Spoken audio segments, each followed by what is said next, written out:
Hi, and welcome to the Resilience Podcast. Today, I'm joined by Rohan Dixit, who's the founder and CEO of Lief Therapeutics, the first FDA-approved wearable for mental health. Rohan is a former neuroscientist studying mindfulness at Harvard and Stanford. Rohan spent a year traveling the Himalayan mountains, living with monks, learning meditation while recording brainwaves and heartbeats. I'm fascinated to find out more about Rohan's work and life. Rohan, welcome to the show. Thanks for having me. My pleasure. Perhaps as a starting point, you could tell us a little bit about your journey, your story. Of course. So, you mentioned in that great intro that I used to work in neuroscience. So I was at Harvard and Stanford studying how meditation changes the brain, basically. And that had been an interest of mine since, being in high school and going through my own bouts with anxiety and depression, and finding meditation and mindfulness really helped me a lot. So I kind of dedicated my life to understanding why, what happened in my brain, what changed there. And so that's where I started. Eventually left the lab and started building tools to help myself and help other people kind of take some of that learning that we had in academia and make it real. Awesome. Okay. So meditation and mindfulness were important practices as part of your journey. So you started experimenting with some of these techniques pretty early on.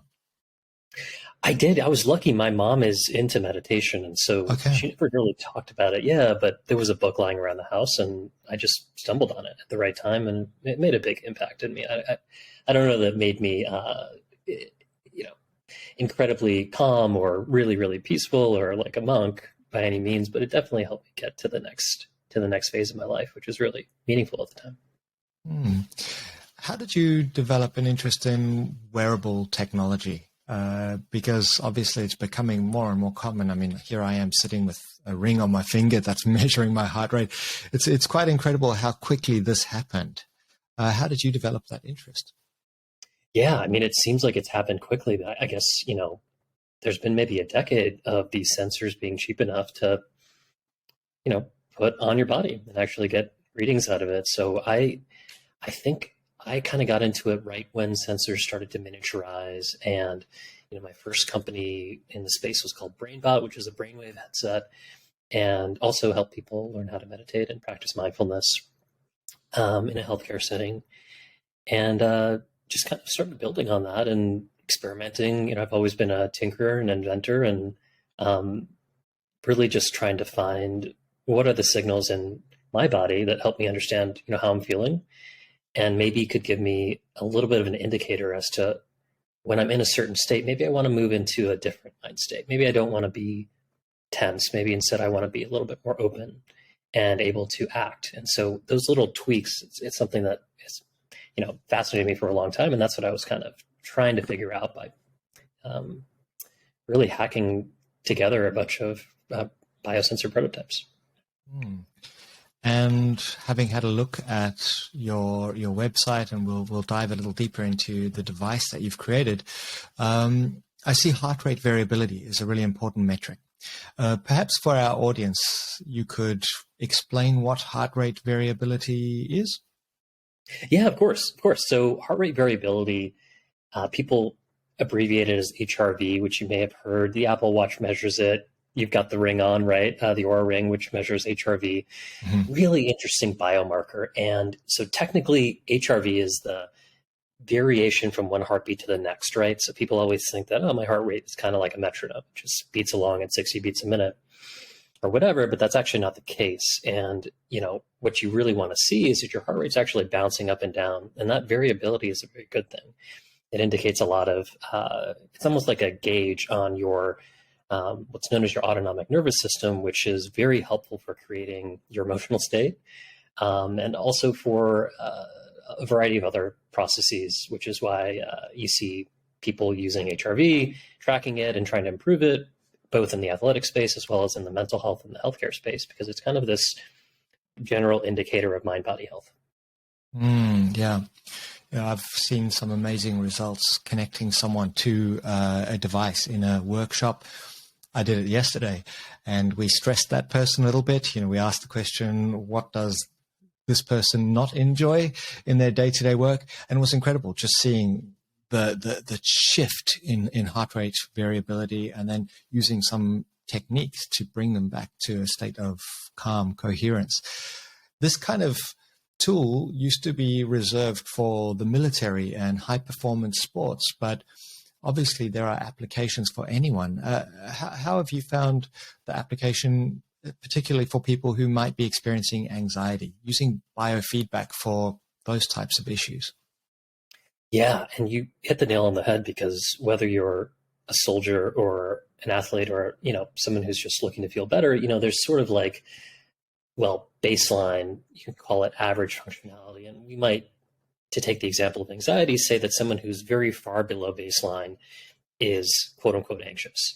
Yeah. And anyone who's at this average is normal. And then maybe someone who's feeling better than that on average is, I don't know, a typically very relaxed person, right? But I mean, those distinctions are sort of meaningless. The truth is that human experience is a spectrum, and you can shift wherever you are on the spectrum and push it into a direction that is optimal for you. And, that may not be the same in all situations. For example, if you're being chased by a tiger, you probably do want to have a elevated heart rate and a stress response and get out of there, right? But over time, and I think this is where, whether you're an athlete or a professional or, working a corporate job, whatever it may be, you want to get a little bit better every day and every month and every year. And HRV is kind of a window into saying, look, here's this biomarker that I can actually track. I can improve in real time, using a technique like biofeedback, where you're actually taking that biomarker and increasing or moving in the direction you want it to in real time. And then you can build on that as a practice, and then over time actually change how you feel, whether that's to feel not anxious or whether that's to instead go from feeling good to feeling great. So that ability to, I guess it's self-awareness in a sense, is just first being able to see how am I responding to life's challenges in real time, but then using biofeedback as a way of improving my practice, learning that I can regulate my emotional response and so forth. That becomes super powerful for anyone, whether you're an executive who's about to give a speech or a police officer. I really resonate with that. And, for those of your audience who maybe don't know what biofeedback is, I don't know if it's worth Please, let's dive in. Introducing it in a nutshell. I mean, biofeedback, it's kind of right there in the word, right? Giving you feedback on your biological state in real time. The initial experiments with biofeedback, in the 60s and 70s were fingertip temperature. And what they showed was that if you had a very highly accurate measurement of your fingertip temperature using an electronic, digital thermometer, and you could see in real time, so it needs to be accurate, and in real time, you're seeing the gauge move up and down fractions of a degree, you can learn conscious control over that signal. And people can learn to raise or lower the temperature of their fingertip with their willpower, essentially. So biofeedback is incredibly powerful technology. It kind of got looped into the psychedelic renaissance and the hippie movement that was happening at that time in popular culture. And so academia dropped this for really 30 years.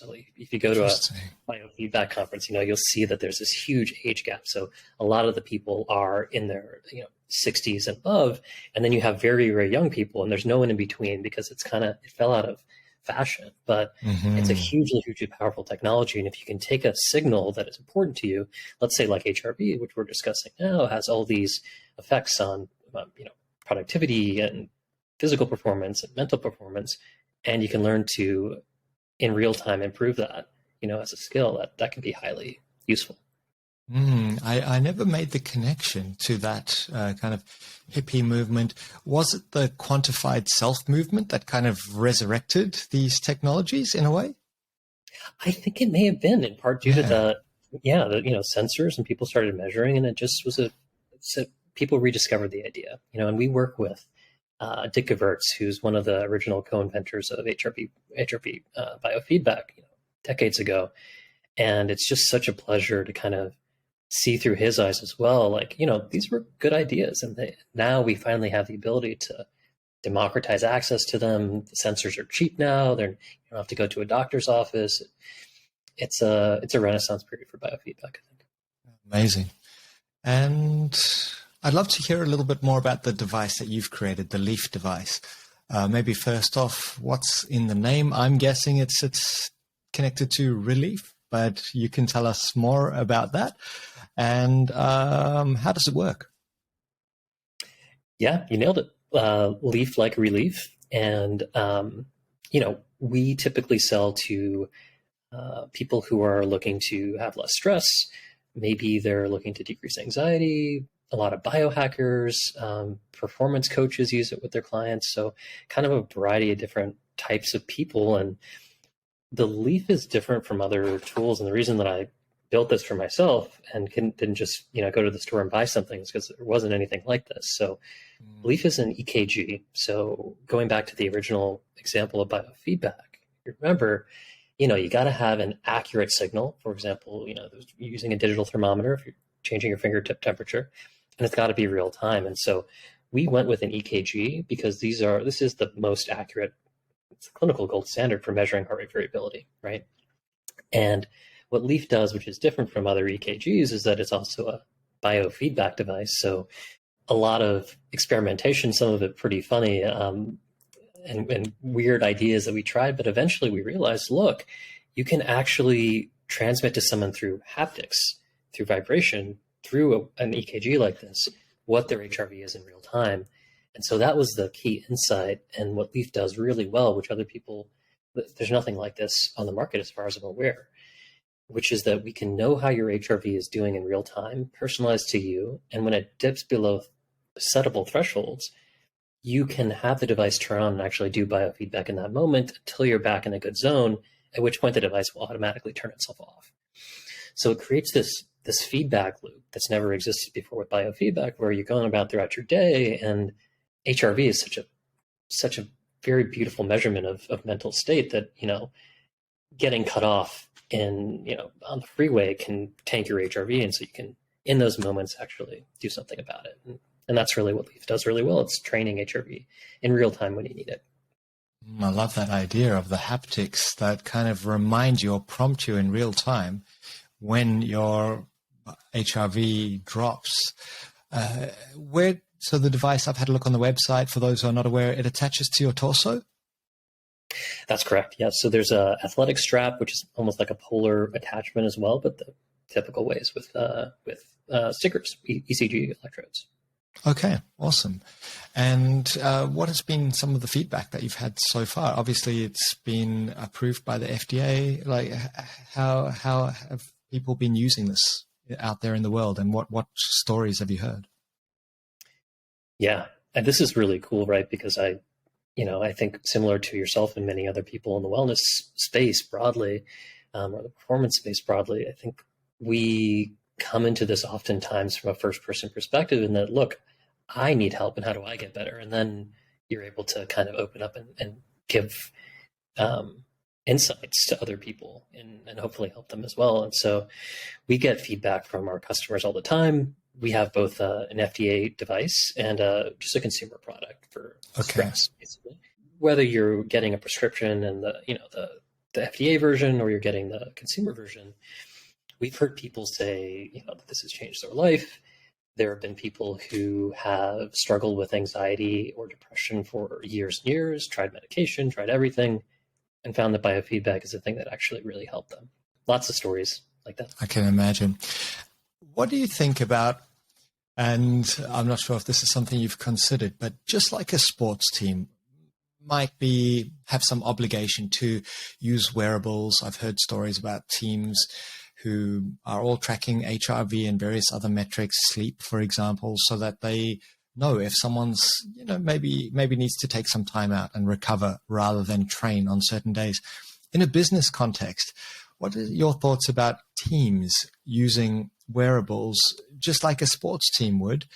But so, for example, you can say, hey, the sales team are a little bit stressed today. Maybe there's some kind of aggregate result that the leader can see. Let's give them a little bit of a break or get some additional resources. Do you think this is where we might go in the future?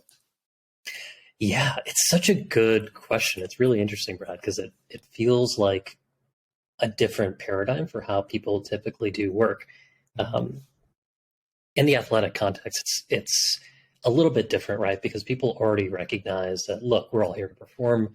There's Yes. clear, right? There's clear measurements every game you go out. Well, let's say you're playing basketball, how many points, how many rebounds? There are metrics that are really, really clear for performance, but that's not the case in the employer world, right? And broadly. And so there's questions around privacy Yeah. and sort of, this mindset shift of, how do you use data to help your team or your coworkers do a better job and make a more healthy and happy workplace? And I don't know where the answer is there. We've stuck, obviously, with our FDA device to just, a doctor's prescribing it to you, and it's completely private. With our consumer product, I think it's a big open question. We're really trying to understand, how do you bring in community in a way that respects privacy, but also gets you benefits where it could. Yeah, maybe there's an opportunity for a little collaboration whereby we get a group, particularly maybe there are certain types of teams who would want to do this, who really want to optimize their performance. Perhaps it's not for every organization, but there might be organizations that say, we not only provide you with tools and resources to optimize your performance, but we can help you manage your stress using biofeedback devices, because we want the best from you and we want you to have the best experience of work. It's an interesting question.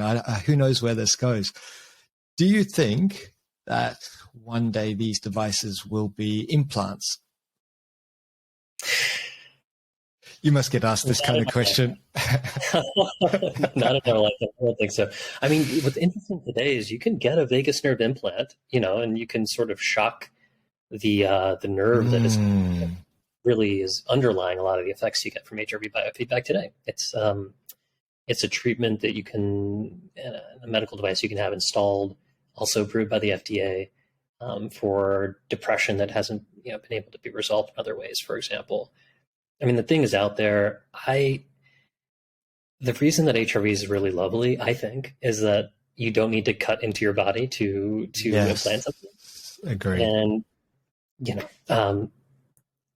I'm curious where it goes in the future, because you do see people already. Some people come to mind. For example, there's a cybernetic artist, Neil Harbison, who became famous for sort of like drilling into a skull and piping visual information. He's colorblind, so he pipes in colors into a skull. And there are people who do magnet mods, right? Magnet modifications, and I've met some of them, just in my social circles. I think I know a lot of weird people because I love new ideas. And so there are people that have magnets embedded in their fingertips, and there's all kinds of stuff people do. But I don't think it's ready for the mainstream quite yet. I would agree with that. Yeah, for sure. Tell us a little bit about the product development process. Some people might be interested. I certainly am.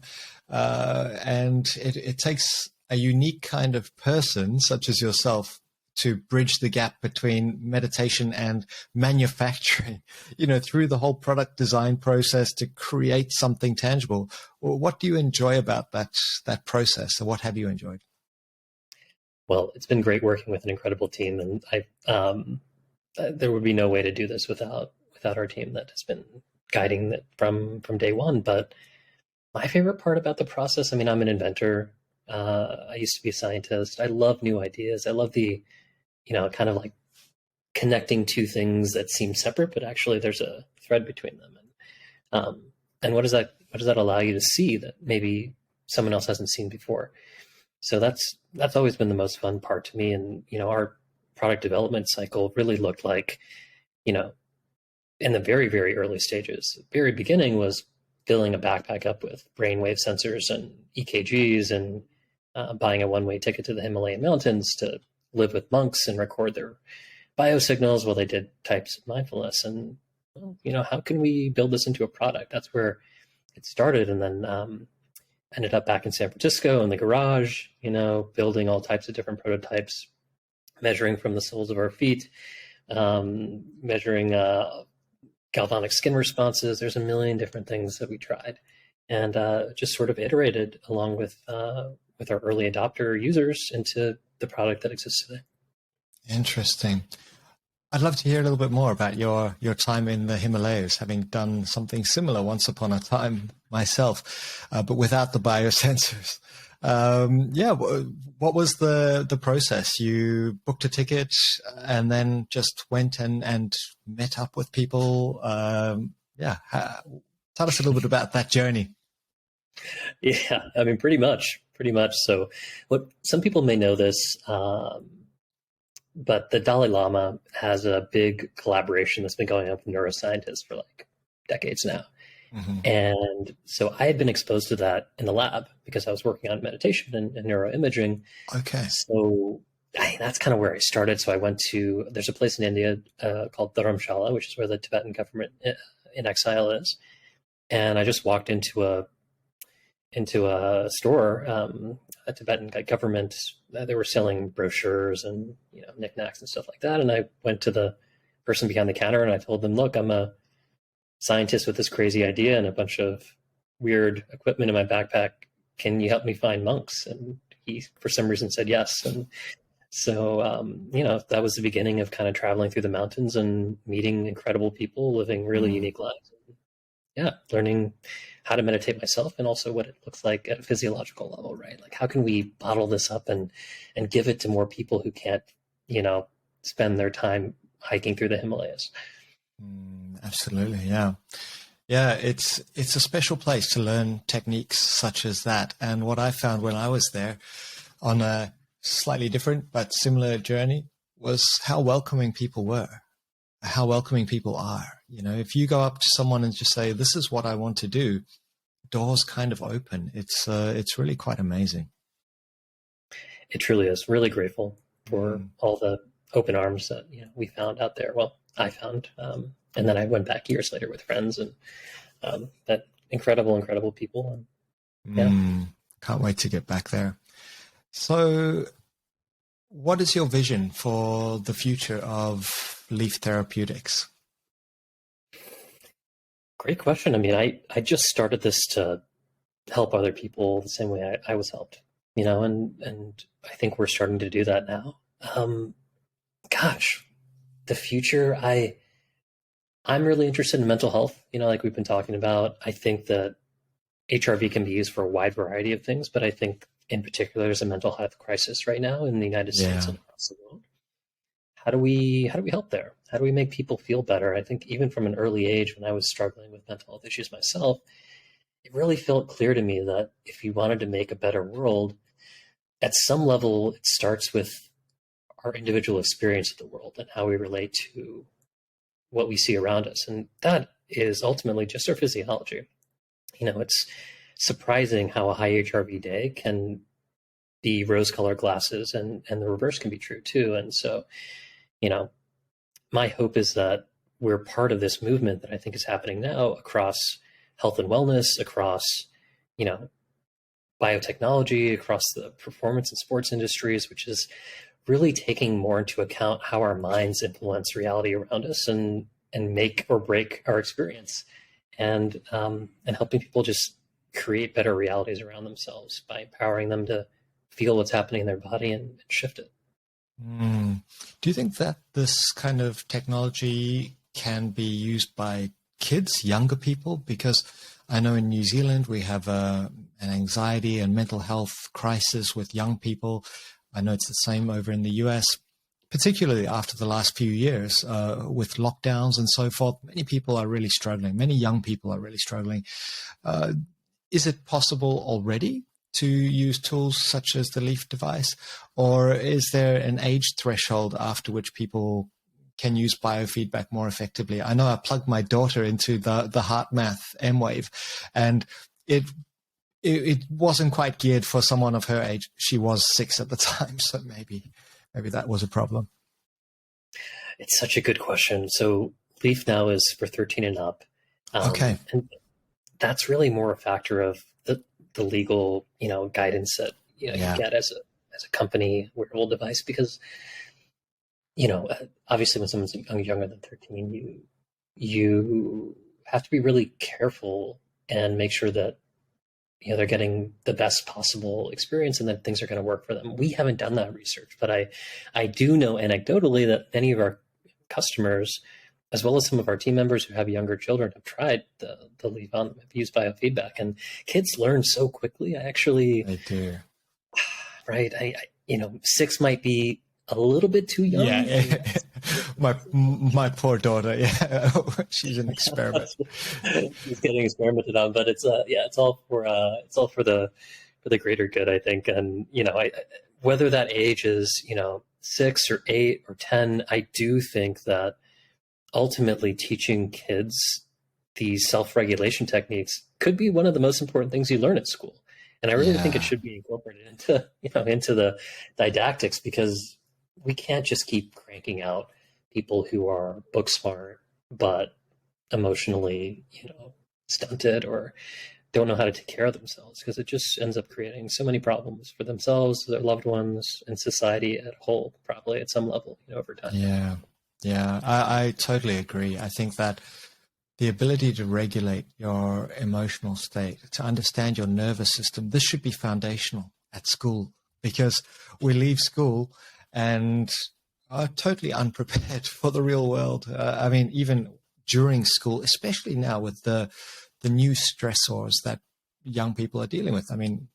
I didn't have TikTok or Instagram or Facebook or any of that kind of stuff. And I'm so glad, because having gone to an all-boys school in South Africa, can you imagine the bullying that would have happened if we all had access to social media? It was bad enough in real life. We need to bring this in. And I noticed at my daughter's school here in New Zealand, they are using techniques such as pause, breathe, smile, which I think is really useful. And this is just becoming integrated into the curriculum. I think that the more we have of that, the better. Do you have any specific techniques that you recommend for people to, regulate their emotional response? Yeah. The easiest thing you can do, and it's totally free, is just learn how to use your breath. Yeah. So that's usually where I recommend a friend starts, and some of the things we've learned from our research with the Lief and also the new science of breathing that's emerged over the last few years is certain types of breathing techniques. For example, breathing in sharper inhales, holds, and then exhales, long exhales, can stimulate your vagus nerve in certain ways where you'll see much larger HRV increases if you happen to be measuring HRV. And just from a subjective perspective, from a first person perspective, you can feel in just a few minutes of breathing that way, a dramatic difference in your state. So that's where I would start. I think having something in the toolbox that allows you to get through a really, really difficult situation is important to have. And then I think the second thing people can start to learn, and this is harder, this is sort of why we built Lief, and there are other tools as well, that's mindfulness. That's being able to recognize that you are going into a state of, let's say, stress, anxiety, tension before it gets to this sort of point of no return. And the greater your ability to have foresight into where your body is going, and then of course you can intervene in different ways, but that mindfulness is the second skill that is hard to build, but is super important, because it creates the feedback loop that we need for change, which is, recognizing when something's not going right and then being able to make a difference. And the analogy is, really, for example, if you were learning to play basketball, shooting a free throw, right? Imagine if you were shooting that ball, but you had no feedback as to whether the ball was going in the hoop or not. You're just shooting, and then with your eyes blindfolded, and then the coach yells out like, that went in, or you missed. It's like, without having a feedback loop, without having mindfulness and something you can do to tweak your response, I think you're sort of rudderless. Yeah, for sure. What do you think of this new wave of interest in health and well-being with Andrew Huberman and Matthew Walker and James Nestor? People are suddenly really interested in how their body works, how their nervous system works. Is this supporting products such as yours in terms of growth and awareness? I think it's a great thing, and I think it does help to have influencers, to have leaders, thought leaders, and also products where it's helpful. in support of that. Yeah, I think it's a great thing, and I wonder if people have always had, this intense desire to understand themselves and feel better and improve their lives, or if there are societal changes that are happening, or it's sort of all in tandem. But ultimately, I really hope that we're able to have this century be a century where we're much kinder to ourselves and allow our spiritual and emotional growth as well as our economic growth. Yeah, prioritizing all aspects of growth could make a huge difference to how we all operate as a species. Who do you admire and who influences you? Yeah, I mean, you mentioned some great folks in the wellness space who I admire. Gosh, I have so many mentors and friends, trusted confidants. My parents, my brother. I have a really great network of people around me that are super supportive. If I'm thinking just about HRV, I have to give credit to Dick Gevirtz, Dr. Gevirtz, who's an advisor of Lief and also is just one of the co-inventors of HRV Biofeedback and a great guy. It's really helped guide us, from the beginning.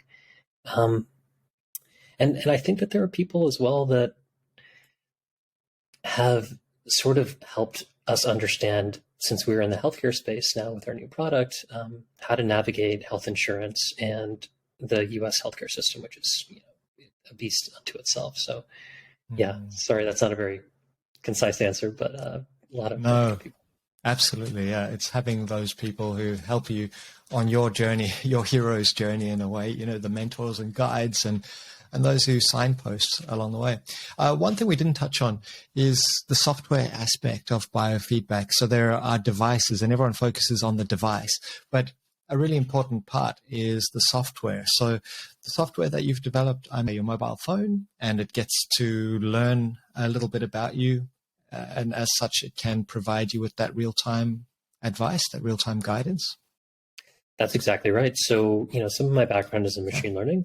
And what we've been able to do is, well, imagine that you could really understand your baseline and really your patterns for heart rate variability for this key biomarker. And a lot of what we do is really trying to create thresholds and ranges for people that are tailored to their body so that they can say, look, I'm going to start training at a 5% threshold for my lowest HRV values. And I want to, over time, bring that to 25%, let's say, over a couple months of training with a Lief and maybe a coach. So yeah, that's sort of